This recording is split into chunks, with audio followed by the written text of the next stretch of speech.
Here's me right here.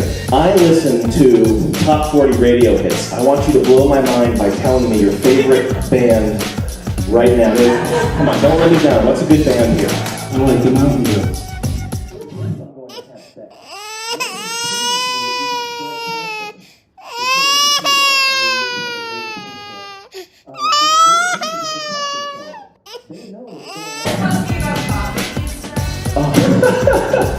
I don't know, sorry.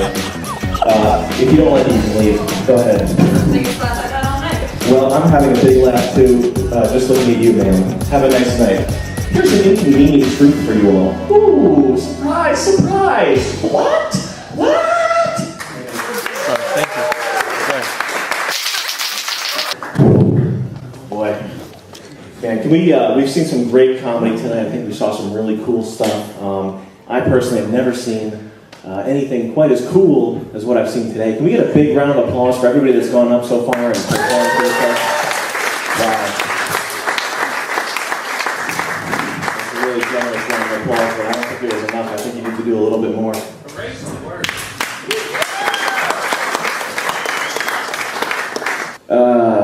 Boy, I can't tell you how happy I am being in a room full of hipster right now. I don't feel safe. I don't feel safe here. You sort of live in this fantasy world where everything's fun. And I saw an Asian kid, like a Southeast Asian kid in a tank top driving a Porsche Cayenne with like a black vinyl wrap around it, and it made me realize I want to kill everybody in here.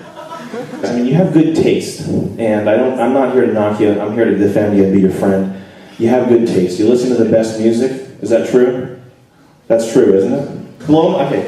Here's me right here. I listen to top 40 radio hits. I want you to blow my mind by telling me your favorite band right now. Look, come on, man. Impress these people. You're gonna get pussy. You're gonna get so much pussy later. You really? Come on, don't let me down. What's a good band here? I like the Mountain Goats. I can't make fun of you because that band is they're probably the best. They're probably a damn good band. You have the best taste, and when it comes to comedy, it's no different. You got great comedy here. I'm going to do something a little different tonight, and I'm going to count on you all being open-minded. I know you're all probably liberals, but I know you're also probably open-minded, which means you'll listen to something different. And you'll give it a chance, and you might hear a few things that you agree with, or you might reject it entirely, and that's fine. I don't blame you for that, but I know you're not going to shut me down right away when I start to speak from the heart here, okay? Hold on a second. Homosexual behavior is antisocial and not at all linked to physical desire. Ha ha ha, funny. Okay. Guys, This is a serious issue that's kind of fucking up the country right now. We got to talk about it. Homosexuality is the manifestation of intense perversion and antisocial attitudes. Okay. Now, I don't expect you to take that as proof right away, but I expect you to bear with me and listen to a few things I had to say. I see you can't believe what you're hearing right now. Wow, oh my God. That's the way I feel when I see Rachel Maddow talking about lesbians raising kids together. I feel like. That's what I look like when I'm watching TV. Now, you guys are familiar with Kinsey, right? He did all those experiments on child sexuality in the 60s. Anyway, one of the things that he did get was a clear picture of what homosexuality really is. And out of the percentage of the population that we say is queer, which would be about 8 to 10%, only about 1%, a very, very small amount of people are people who are actually genetically predisposed to liking butts, making butt promises. The rest are just perverted freaks. Let's think about why is rape so prevalent in prisons, in male-on-male rape, okay?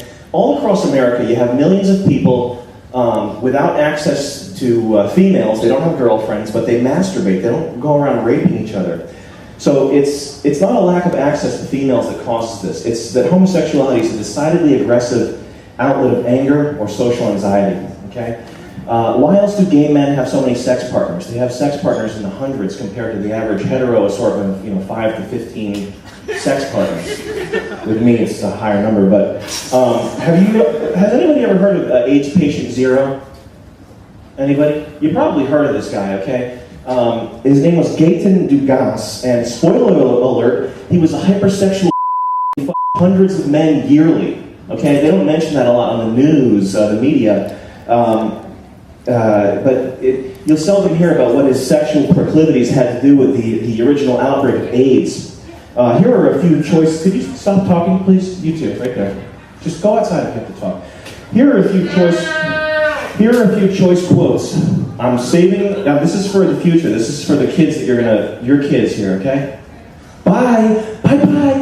You don't want to hear something that's okay. Whatever. Who cares? Here are a few quotes from Gaëtan Dugas, the AIDS patient zero. Quote number 1, of course I'm going to have sex. Nobody's proven to me that you can spread cancer.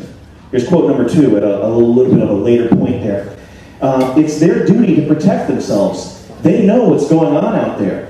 They've heard about this disease. Here's quote number 3, clearly from a little bit later in his life. I've got gay cancer. I'm going to die, and so are you. Big round of applause for Gaëtan Dugas, please. AIDS patient zero.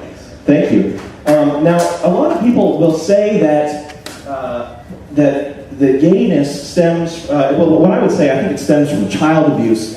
People will say, look at the brain scan, it's genetic, it's clearly a genetic thing. But that doesn't really prove anything, because meth addicts have a different brain scan, but they weren't born meth addicts, were they? No. So we have this kind of, this view of homosexuals that, they're just promiscuous because they like to party and have fun, right? I would say it's probably more along the lines that gay people are more predisposed to having mental disorders. They're 2 to 3-fold more likely to manifest mood disorders, anxiety disorders, and substance use disorders than heterosexuals. I can see we have a lot of receptive minds in the audience here. Some people will counter that by saying, they have mental disorders because they're victimized and they're bullied and it's homophobia. And what I would say to refute that point is I would talk about the enlightened Europeans, our cousins over across the Atlantic Ocean, the Europeans who are so enlightened. Let's talk about the Dutch. The Dutch are very tolerant people. They're the most tolerant when it comes to homosexuals. They tolerate weed smoking, they tolerate gay marriage, they even tolerate pedophiles. So gay people in Dutch land, they don't get bullied, do they? No, they don't. However, why is it that when we look at Dutch homosexuals and bisexuals, the mental health profile is the same as their American counterparts? Homosexuals are about 7 times more likely to manifest bipolar disorder and about 6 times more likely to manifest OCD symptoms. We're ignoring the fact that OCD and bipolar disorder are It's supposed to be about comedy and stuff. Well, I'm trying to get a message across here because I understand you guys have seen some funny stuff, and maybe you're ready for some sort of thing that's a little bit more intellectual. Let's say you've been a bad girl. Let's say, hypothetically, you've been a naughty girl even. If you don't like it, you can leave. Go ahead. That's the biggest laugh I've had all night. Well, I'm having a big laugh too, just looking at you, ma'am. Have a nice night. Go get in a car crash. Goodbye. Bye-bye. Bye. Jesus Christ. Anyway, so OCD and bipolar disorder. Does this sound like a person you know? Does this sound like somebody... He's still selling books. Does this sound like a person you know, a gay person with OCD and bipolar disorder? Next time you see a crazy gay person, maybe it's not because they were bullied. Maybe it's not because of homophobia that they have these sort of mental problems. Maybe it's just because of their brain that's all up. That's what I think. Let's talk about the bareback brotherhood for a moment. This is a lot of these sources that I'm using. They're not anti-gay hate websites. They are websites that are run by gay people and frequented by gay people. So let's talk about the bareback brotherhood, okay? Here's a quote from their website. The bareback brotherhood is a social network of men from around the globe from all walks of life. We agree on one thing. Sex between men without barriers is natural and a legitimate choice. Sounds reasonable? As consenting adults, skin-to-skin intimacy should be a choice that is not demonized or marginalized. More, fear less. That's a nice little motto to have there. Here's a profile from that website. Piero here, nice to meet you, spelled M-E-A-T. I'm mainly into man sex, anal sex, and body fluids exchange. I love porn, and I like almost anything in sex, as long as it's played raw and dirty. Barebacking is the only choice for me. And I'm even a romantic guy, mostly when I have something raw up my ass. You get it. No, you don't get it. I'm a dirty and proud gay pause barebacker, and I smoke a lot. Now, this guy's wholesome, right? This is just like the gay characters we see on Glee and on The Office. They're just like the gay characters we see on TV, right? He should probably be allowed to marry and raise children and adopt children. Yeah, that would be a good idea. Here's an inconvenient truth for you all. The first AIDS death was a minor. Ooh, surprise, surprise! Gay pedophilia? What? His name was Robert Rayford. He died at age 15, but started having symptoms at age 13. Now, why don't they talk about this stuff on those cool TV shows we all like to watch, like Ellen DeGeneres? Do you think America would be fine with that?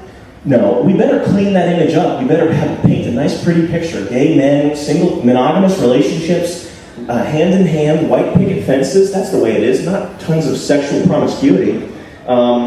By the way, this is the media machine destroying the family, destroying the building block of America. No big deal, right? It's cool. Let's listen to some records on our iTunes. Folks, I've got gay cancer. I'm going to die, and so are you. Now, we all know that homosexual men are in committed relationships and they just want to raise children. Let's read a popular and fun op-ed piece from The Advocate by Michael Lucas. This is titled, Live in a World Where Everyone Has HIV. Sounds like a fantasy land, doesn't it? Here's a sentence I never thought I would write. I'm in favor of a don't ask, don't tell policy. Not in the military, of course. Those days are behind us. But in the bedroom. What I'm talking about specifically is HIV. And my point is that, at least when it comes to sex, we should talk about it less. It amazes me that in 2011, so many people still won't sleep with HIV-positive guys. Wow, that's a weird little surprise. But it's true. Many HIV-negative friends have told me they won't have sex with anyone they know to be positive. I wonder why. That's so prejudiced and hateful. And I've heard from the other side, too, from positive friends, horror stories about the difficulties of finding a mate. You have a death sentence, you're walking around with a lethal injection in your balls, and you can't find a mate? Oh, geez, it's hard luck, pal. Now, he advocates not telling your partner that you're HIV positive and not asking your partner if he's HIV positive. Sounds like the gay community is really starting to figure things out. He goes on, until then, it's none of your business. Leave HIV status off your hookup checklists and manhunt profiles and pre-sex chatter. In this case, ignorance really can be bliss. There are a huge number of super hot HIV-positive guys out there that HIV-negative men are losing out on. Man, I feel totally gypped. I'm losing out on all these great HIV-positive guys. It's time to rid the gay community of irrational fears and discrimination that have held us back for far too long. The baseline rule should be simple. Don't ask, don't tell, stay smart, and enjoy the hell out of each other. He's a real leader for the homo community. And I guess I'm a real homophobe for reading a piece written by a gay man in a gay magazine. That makes me a fucking homophobe, right? Jesus. I'm going to leave you guys with some statistics here. And I don't have a whiteboard, so you're going to have to follow along closely. But these are all statistics. This is from the Department of Justice that I took these.